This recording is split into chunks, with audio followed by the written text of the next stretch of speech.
je vous disais qu'on va décarboner cet après-midi les matériaux et les process. On va voir comment on agit pour décarboner la commande publique. Et le premier des matériaux utilisés, évidemment, c'est le béton. Pour en parler avec moi, François Cussic, bonjour. Bonjour. Merci d'être avec nous, expert béton chez Vinci Construction France. Et Olivier Collin, bonjour. Bonjour. Directeur général de la branche béton chez Edissim. Le béton, je le disais il y a un instant, c'est le choix numéro 1 dans la construction aujourd'hui encore. Je crois qu'il y a quelque chose comme 110 millions de tonnes qui sont utilisées en France par an. Est-ce que le chiffre est le bon ? Alors nous, on a plutôt l'habitude de parler en mètres cubes de béton. En mètres cubes, on oui. est sur un marché qui fait 35 à 37 millions de mètres cubes de béton. Donc, si vous faire la conversion en tonnes, il faut multiplier par 2,2. Donc, bon. Je pense qu'on n'est pas très loin du chiffre. Mais... On n'est pas très loin du chiffre, voilà. Effectivement. Pourquoi ce choix ? Pourquoi est-ce que le béton reste le matériau le plus utilisé ? Parce qu'il est résistant, ça veut dire qu'il est qu'il est irremplaçable ou presque. C'est le matériau de construction numéro 1 finalement dans le monde encore aujourd'hui, le béton. Tout à fait, en particulier dans le domaine des TP, on utilise énormément de béton.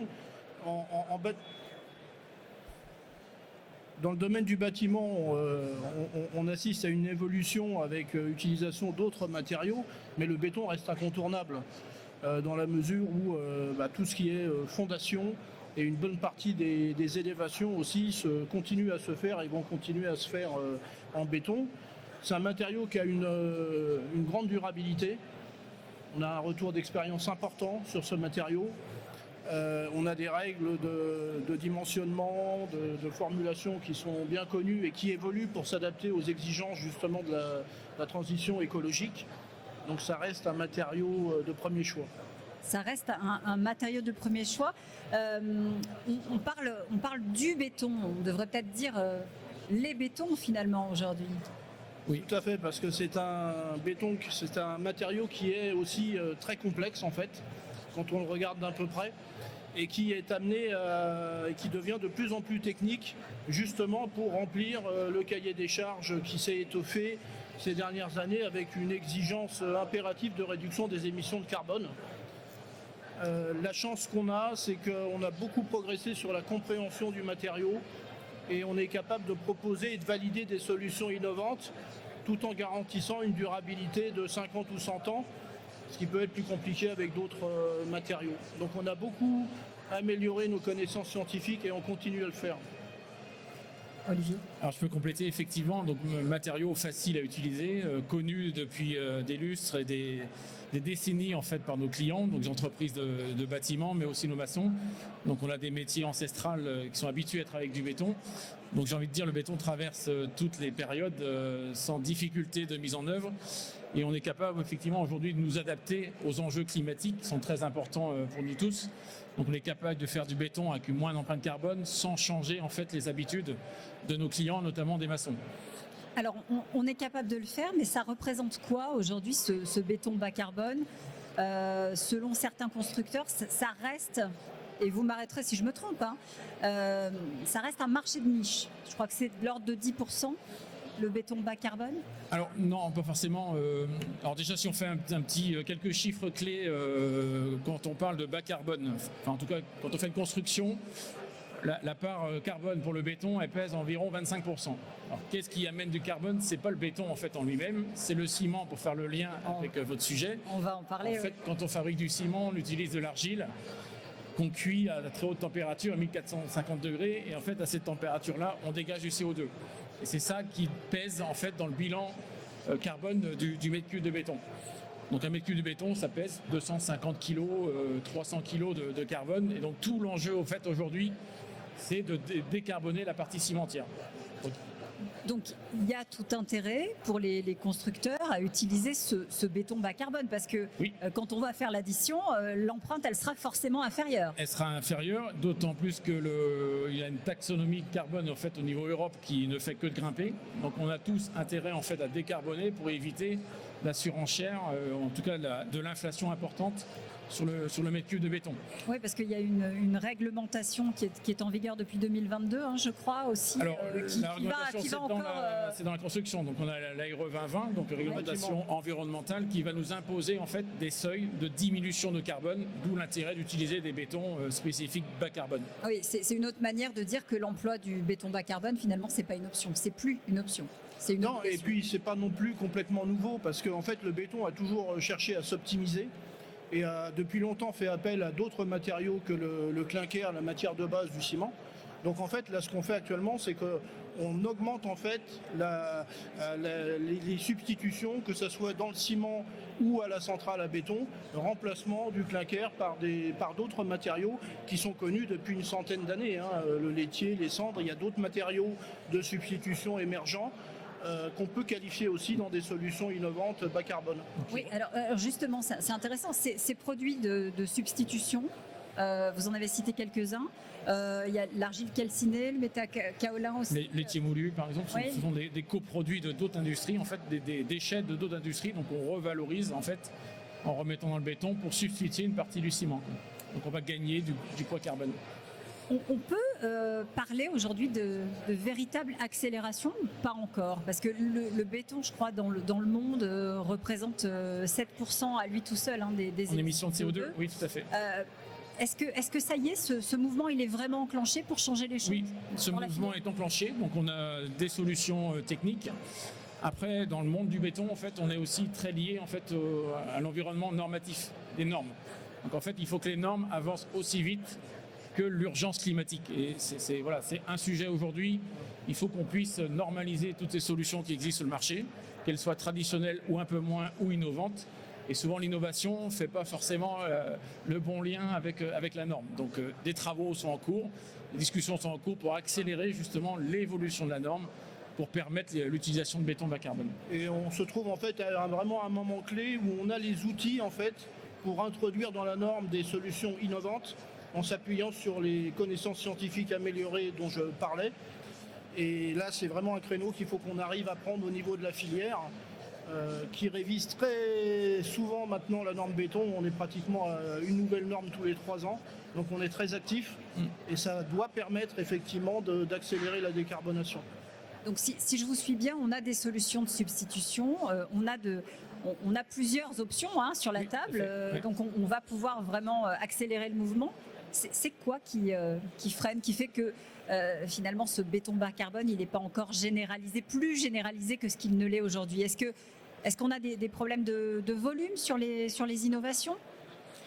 Bon, après, ce qui freine, c'est en fait, c'est des changements aussi assez importants. Donc, il y a la connaissance aussi on doit faire connaître ces nouvelles solutions, faire connaître aussi les nouvelles normes.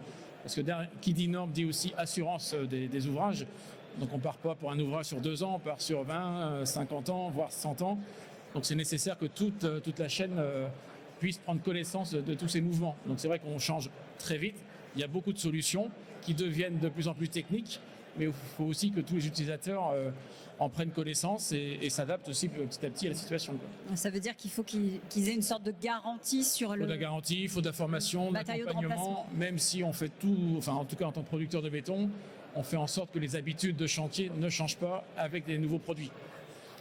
À quel rythme vous pensez qu'on va voir le béton classique, hein, si j'ose dire, diminuer dans les bâtiments ou dans les ouvrages? Est-ce qu'on a comme ça de la visibilité?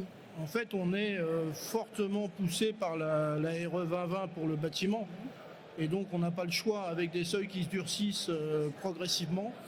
Et donc, dans la mesure où le gros du béton utilisé en France va quand même dans le bâtiment, il y a un mouvement général qui se dessine. Et la filière béton, elle est en marche pour s'adapter. Sinon, et en particulier dans le domaine du bâtiment, on risque de devoir recourir davantage à d'autres matériaux de construction qui aujourd'hui posent un certain nombre de problématiques de coûts ou des problématiques techniques. Et est-ce que ce qui s'applique effectivement au bâtiment peut l'être aussi pour les ouvrages, je pense aux ponts, aux barrages, ou est-ce qu'il faut attendre les fameux changements de réglementation dont vous parliez? Alors sur ces ouvrages-là, on est un peu plus avancé en fait, parce que ça reste du domaine quand même d'expertise, où là, on a quand même beaucoup de retours d'expérience, on a des entreprises qui savent faire depuis des lustres sur ce domaine-là. Donc il y a beaucoup de garanties qui sont déjà amenées et qui permettent d'assurer tout de suite en fait les ouvrages, donc de rassurer. Et justement, donc aujourd'hui, si on veut généraliser sur le bâtiment, sur la maison individuelle, on s'appuie aussi sur l'expérience qu'on a eue sur des ouvrages qui ont des références. Les laitiers moulus sont utilisés depuis des dizaines d'années et il n'y a strictement aucune problématique de durabilité sur ces ouvrages. Donc on profite aussi de ces expériences-là pour aller dupliquer sur la grosse masse entre guillemets d'utilisation de béton qui est le bâtiment et la maison individuelle. Vous avez parlé tout à l'heure de réglementation. Je crois qu'au mois de juin, il y a des négociations qui se profilent. Avec des normes techniques qui doivent évoluer, les fameuses révisions des normes. Je ne sais pas si on peut appeler ça une négociation parce qu'on négocie pas un prix, mais non, en tout cas, il faut qu'on s'accorde entre guillemets sur des. Voilà, il y a un dialogue, il y a des parties prenantes. C'est maintenant. C'est maintenant, effectivement. Ou alors ça repousse à. Non, c'est maintenant. En fait, les normes sont révisées tous les 3 ans, maintenant, 3-5 ans. Donc, effectivement, il y a des discussions pour trouver un consensus pour faire avancer les normes. Et donc là, effectivement, le texte doit être finalisé pour le mois de juin, de façon à ce qu'au 1er janvier 2025, nous puissions appliquer ces nouvelles possibilités de faire des solutions bas carbone. Alors, et qu'est-ce que vous en attendez justement de ce...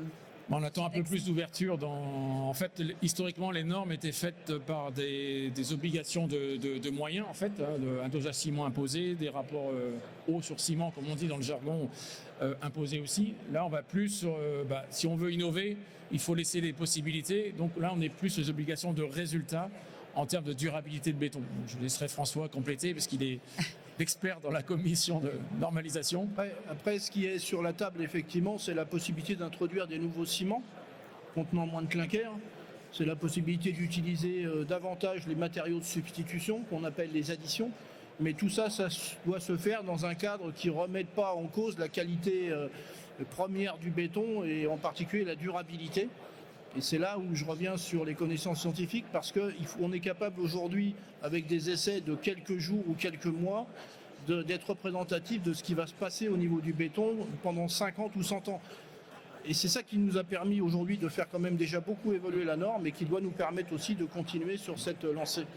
Il y a aussi des solutions qu'on voit poindre dans d'autres pays. Je pense au Canada, par exemple, où il y a des projets pilotes qui utilisent des résidus d'aluminosilicate.